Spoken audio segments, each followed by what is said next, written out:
o convite da Márcia para vir conversar aqui com vocês junto ao Dr. Bruno e falar sobre um assunto que eu acho que é fundamental dentro dessa campanha do Janeiro Branco, que é a regulação emocional. Quando a gente pensa, né, na questão da regulação emocional, tem a ver como a gente usa, quais estratégias a gente usa no nosso dia a dia para o enfrentamento de algumas situações. E pensando a relação com o Janeiro Branco, né? Janeiro Branco, o objetivo principal é dar atenção às questões e necessidades que são relacionadas à saúde mental e emocional. Porque o janeiro é o primeiro mês do ano, então normalmente as pessoas pensam, refletem sobre mudanças, né? Fazem uma avaliação da vida, muitas pessoas fazem promessas. Então, tendo em vista que é o primeiro mês do ano, justamente se pensou nessa questão de ser um mês para a campanha que tem a ver com a saúde mental. E é interessante quando a gente pensa nessas promessas que as pessoas fazem, nessa troca de ano, né? Muitos prometem, eu quero emagrecer, vou parar de fumar, vou mudar de emprego, vou fazer uma viagem.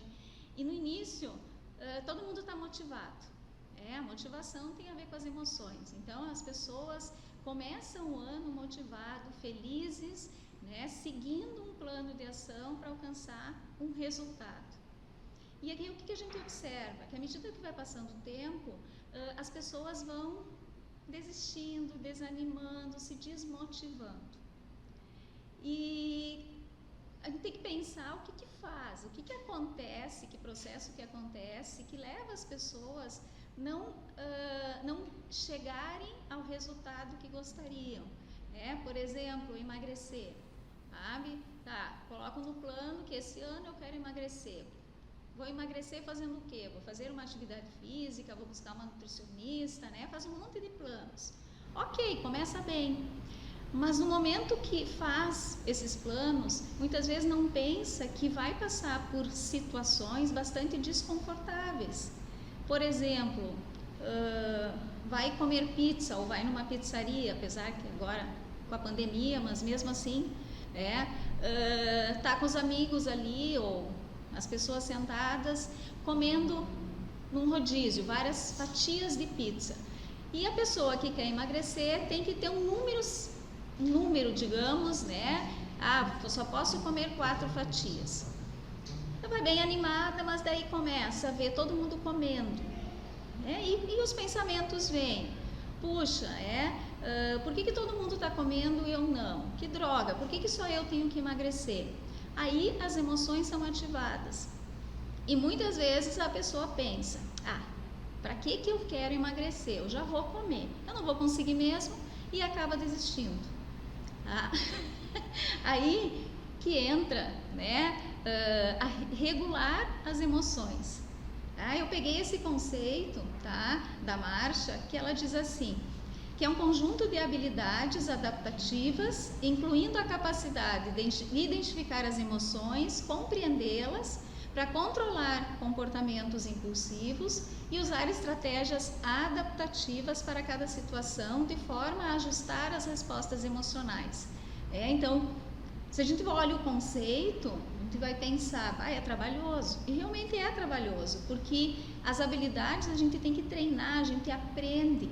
Ninguém nasce sabendo. Então, a gente vai aprendendo à medida que a gente vai crescendo, se desenvolvendo, a partir também das influências do ambiente, das nossas relações, adotar essas habilidades. Só que muitas vezes, as pessoas têm dificuldades ou inabilidade de lidar com as experiências ou mesmo o processamento das emoções, que é aí que a gente diz que vem a desregulação emocional. E essa desregulação, ela pode tanto se manifestar pela intensificação excessiva como a desativação excessiva das emoções. Existem estilos, de enfrentamento ou da pessoa tentar regular as suas emoções. Esses estilos, eles podem ser adaptativos ou problemáticos. A questão é que tem muitos estilos que para uma pessoa pode ser adaptativo no momento. Por exemplo, a pessoa está passando por alguma situação estressante, alguma situação difícil, e aí começa a beber. O que acontece? Vai aliviar o que está sentindo, então naquele momento a pessoa vai pensar que está bem, que essa estratégia de beber funcionou. A mesma coisa, as pessoas muitas vezes que comem de forma compulsiva, para tentar aliviar o que está sentindo. A ruminação, as pessoas que se preocupam demais, que ficam só se preocupando, e acaba isso gerando um cansaço muito grande, ansiedade, e as pessoas não conseguem realmente resolver o problema.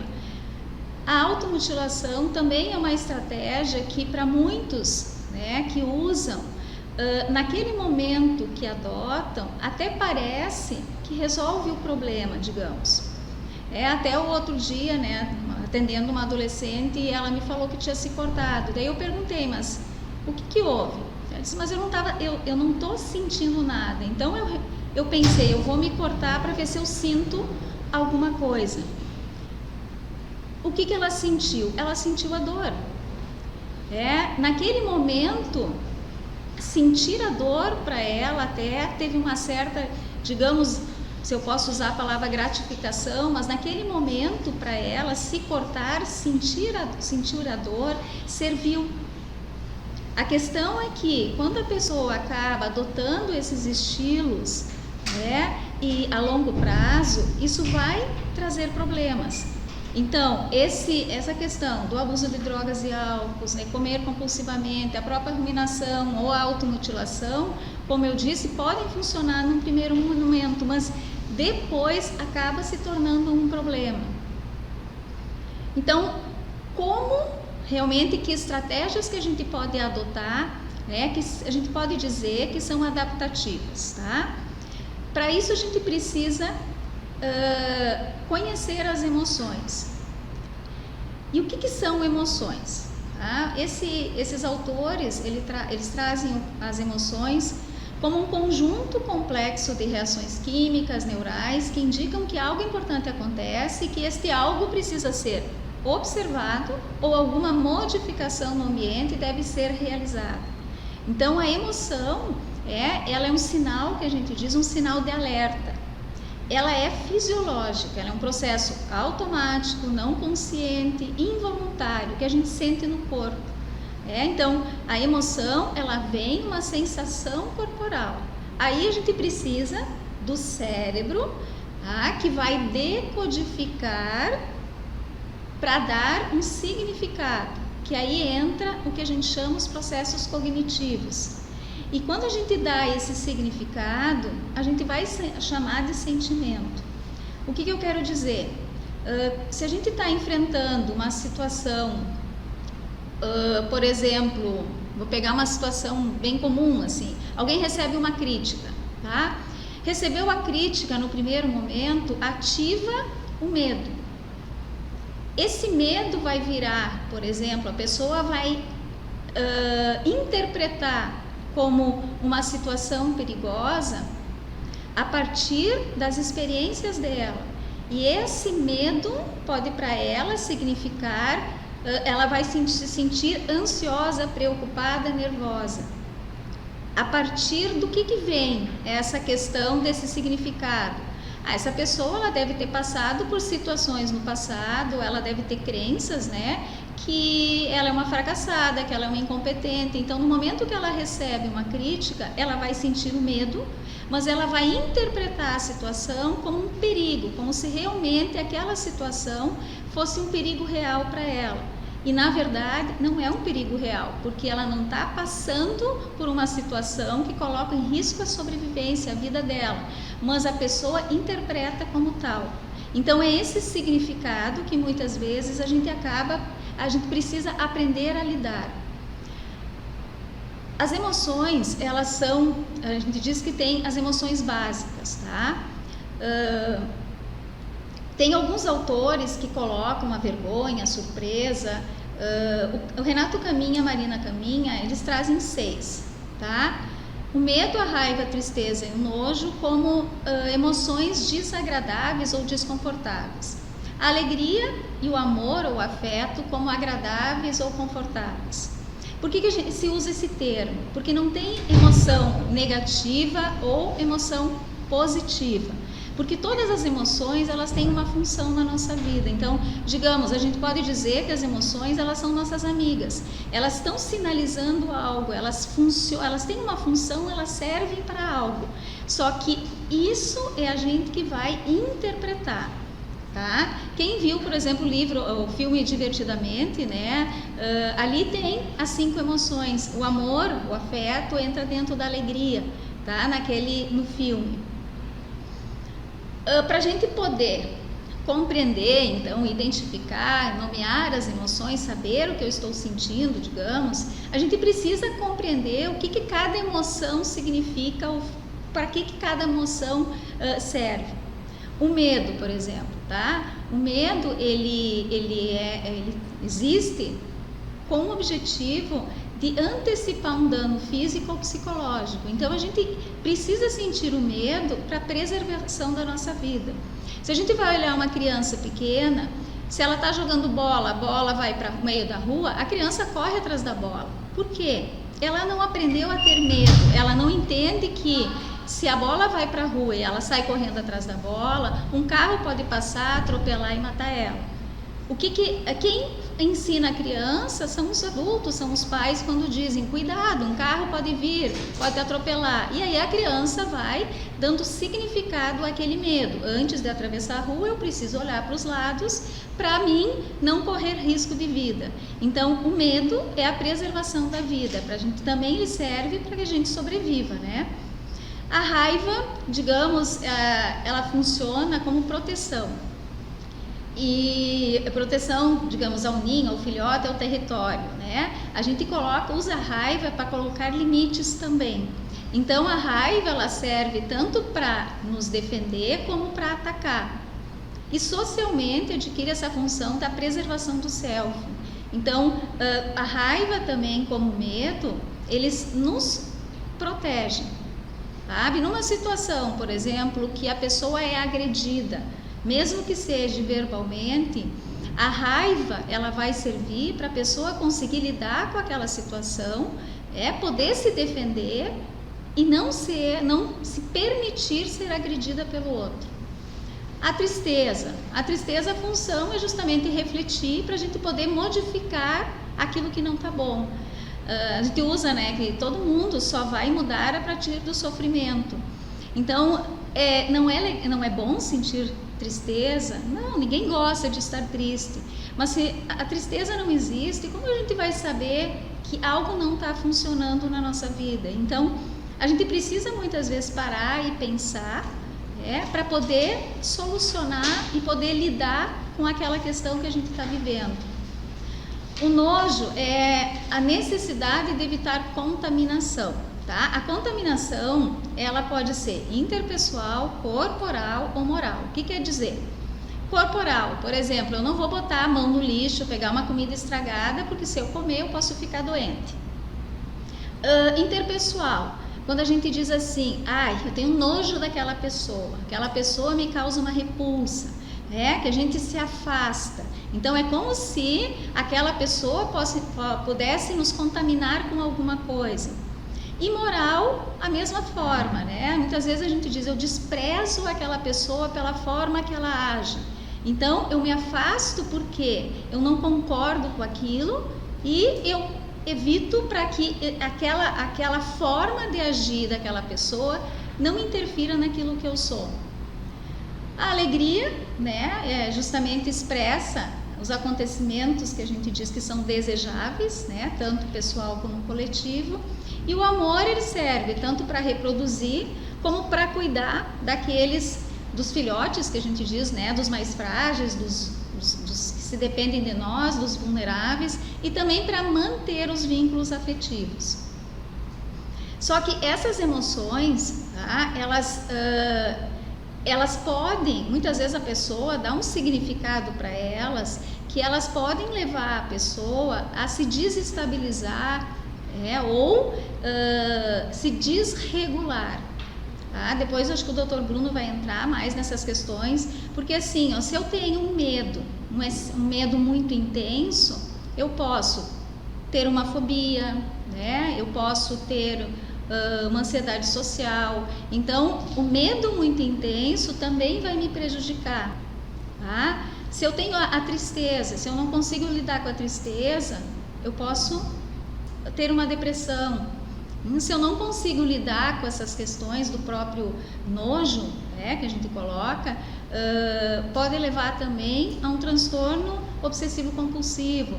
A própria alegria, ela também tem um limite, um excesso de alegria também, uma euforia excessiva, também pode ser um fator que leve a pessoa a se desregular naquele momento.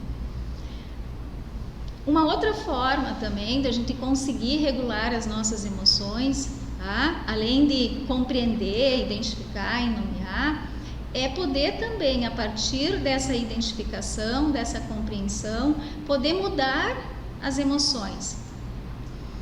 Na terapia cognitiva, a gente entende que as situações que a gente vive, a gente vai interpretar, de uma forma que vai ativar as emoções, que vai levar a um comportamento.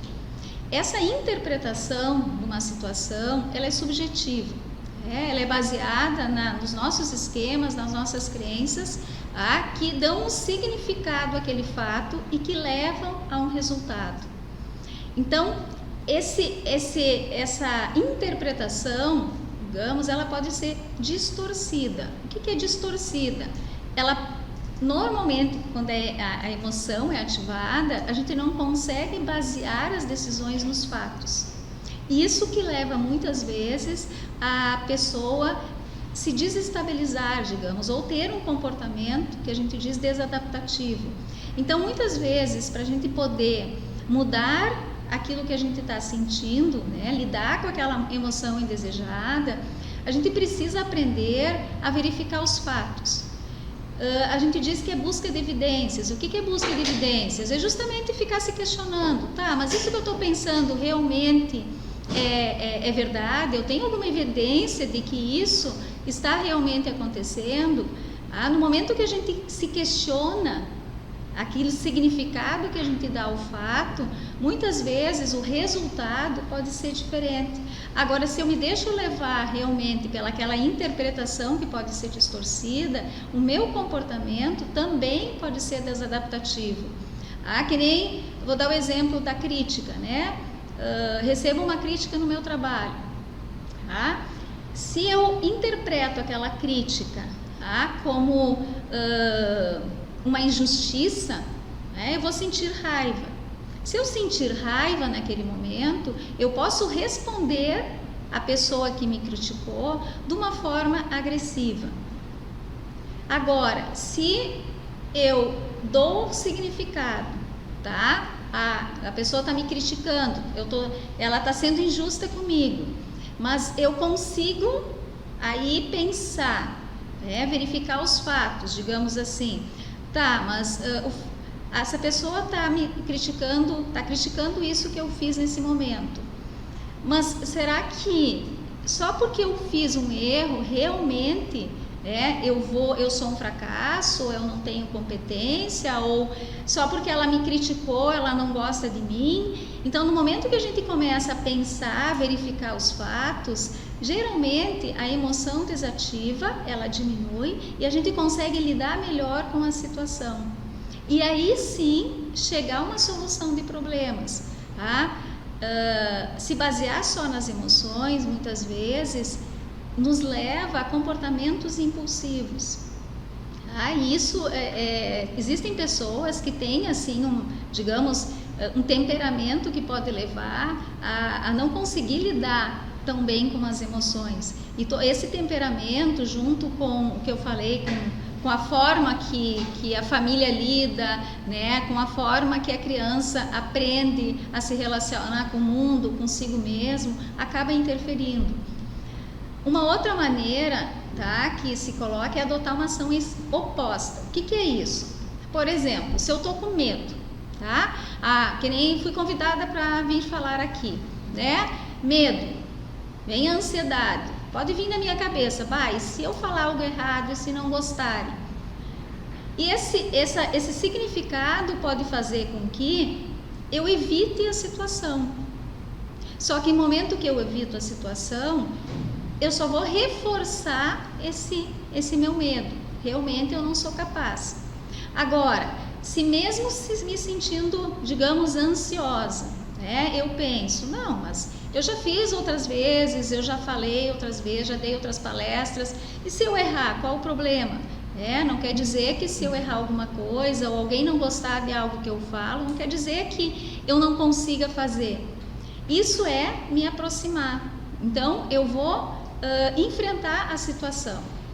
Se uma situação me gera raiva, qual é a ação oposta? É tentar agir de uma forma gentil, ser simpático, sabe? Não se deixar levar pela raiva. A questão do amor também, muitas vezes o amor, quando é excessivo, também pode levar a comportamentos, né, desadaptativos, digamos. Então, às vezes, a ação oposta é o quê? É se afastar, evitar ou se distrair. A tristeza, né? É comum, quando se está triste, se retrair, se isolar. Qual é a ação oposta? É tentar se manter ativo, mesmo triste. Se sente vergonha, por exemplo, né? É comum a pessoa se esconder, evitar alguma situação. Então, uma ação oposta, por exemplo, é falar com alguém, né, sobre, digamos, os segredos, falar com aquelas pessoas que acham que vão aceitar aquilo que ela está falando. Então, não se esconder e não evitar. Outra questão também que ajuda, tá, a reduzir essa vulnerabilidade é acumular emoções positivas. O que seria isso? Aumentar os eventos prazerosos. Muitas vezes as pessoas trabalham, fazem tantas coisas e não percebem. Quando a gente pergunta, tá, mas o que tu faz que te dá prazer? Muitas pessoas não sabem responder. Então é importante também acumular emoções positivas para ter essa regulação emocional. Envolver também atividades que construam o senso de autoeficácia, autocontrole, competência, que é o que a gente chama de ativação comportamental. E também, obviamente, né, para a saúde mental e para a regulação, equilibrar a nutrição, cuidar da saúde física, dormir o suficiente, né, fazer atividade física, que seria também cuidar da saúde física, porque o corpo e a mente andam juntos. Então é importante também ter esse equilíbrio. Às vezes as pessoas pensam tanto na saúde do corpo e não valorizam a saúde mental, o seu estado emocional.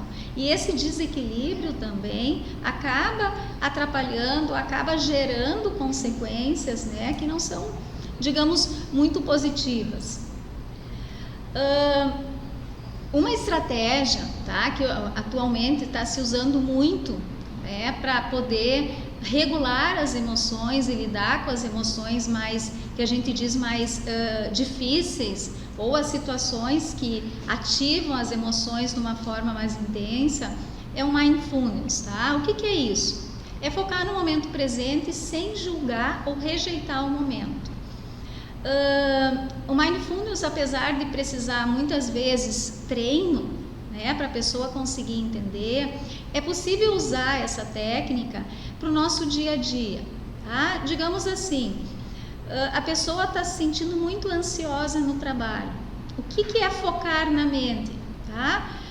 Pode fechar os olhos por um momento e sentir as suas sensações. Sentir o batimento cardíaco, sentir o movimento do abdômen, sentir, né, a ansiedade, se for ansiedade, sentir, observar o que está pensando, observar a sua respiração. Mas observar, o que quer dizer isso? Se vem a ansiedade, eu não vou parar e pensar, eu estou sentindo ansiedade. Será que está acontecendo alguma coisa ruim? Por que eu estou me sentindo assim? Isso é julgar. Eu estou julgando a emoção. O que é só focar e observar. Então, tá, eu estou sentindo ansiedade. Ok, é a ansiedade que chegou. Eu pensei que amanhã pode acontecer alguma coisa ruim. Isso é só um pensamento. Eu pensei que amanhã vai acontecer algo ruim. Então, eu não paro para julgar aquilo que eu estou sentindo ou que estou pensando. No momento que a gente faz isso, a gente nota automaticamente uma diminuição, tá, daquele desconforto que a gente sente. E diminuindo o desconforto, a gente consegue lidar melhor com as situações. Não é difícil, tá? A outra forma é focar no exterior. O que é focar no exterior? Digamos, eu estou no meu ambiente, né, trabalhando, e recebo um telefonema ou vem alguma coisa na minha cabeça que acaba me deixando desconfortável. E eu não consigo fechar os olhos para focar na minha mente. O que eu faço? Tem um quadro, tá? Eu vou olhar para o quadro e vou descrever o quadro. Aquele quadro tem cores vermelhas, amarelas. Eu simplesmente descrevo. Por exemplo, escutar sons. Estou escutando sons de passarinhos, que barulho agradável, né? Então, eu foco naquilo que está acontecendo fora de mim. Uma outra forma também, que é bem legal, é observar o sabor e o ato de comer, né? Por exemplo, muitas das vezes a pessoa, ela está ansiosa ou preocupada e aí começa a comer rápido, tá? O que é nesse momento focar? É justamente eu observar o prato, ver as cores que tem no prato, sentir o sabor dos alimentos, a textura, mastigar devagar. No momento que tu foca no alimento, a gente nota que a emoção desativa, sabe? E isso faz também com que a gente coma menos, tá? Isso eu não estou inventando, né? São pesquisas que já comprovam. Até uma vez eu participei de um curso em Porto Alegre, a gente fez isso, foi muito bom realmente, porque prestar atenção no que a gente come, traz uma tranquilidade também, e a gente não come rápido e também não come em excesso, tá? Praticar atividade física de forma consciente. Por exemplo, a gente diz que para a gente ter uma saúde mental é importante a atividade física. Só que às vezes a pessoa sai para correr, o que acontece, né? Ela corre e fica pensando nos problemas. Tá? O que adianta? Então, o que é correr de uma forma consciente? É estar focado nos movimentos do corpo ou estar observando as paisagens que está passando. Se está numa academia, focar também na própria respiração e nos movimentos. Tá? São assim estratégias simples, mas eficazes. Tá? Assim, até pensando, né, na questão da pandemia, que eu acho que essa situação, né, que afetou o mundo inteiro, foi uma questão que muitas pessoas, né, se desestabilizaram. Por quê? Porque se privar daquilo que está acostumado a fazer, ter perdas, não poder muitas vezes abraçar as pessoas, estar com os amigos, né, às vezes até com a própria família, foi muito difícil. Então as pessoas tiveram muita dificuldade de se adaptar. Mas tem pessoas que a gente diz que se adaptaram de uma forma mais fácil. Essas pessoas que se adaptaram, conseguiram se adaptar, justamente aprenderam a lidar com as emoções daquele momento. Em vez de ficar em casa, né, chorando, triste, pensando, não estou conseguindo trabalhar, ou está difícil ficar só em casa, adotou algumas estratégias, alguns comportamentos que também foram prazerosos e conseguiram levar a sua vida de uma forma que não atingisse tanto, né, essa parte da saúde mental. Então isso mostra como é importante a gente saber lidar com as nossas emoções, gerenciar as nossas emoções, independente, né, se tem um transtorno mental ou não. É para todo mundo. Isso no nosso dia a dia. Quem está me escutando, assim, tenta observar, tenta identificar, usar um pouco daquilo que eu falei hoje, porque vocês vão notar como funciona e como ajuda.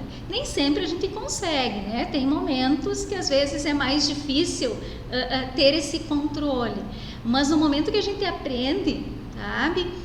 Muitas coisas se tornam até um comportamento até mais automático, né? Porque quando a gente aprende uma habilidade, está aprendido, a gente não vai esquecer, tá? Bom, eu acho que era isso, assim, que eu tinha preparado para trazer.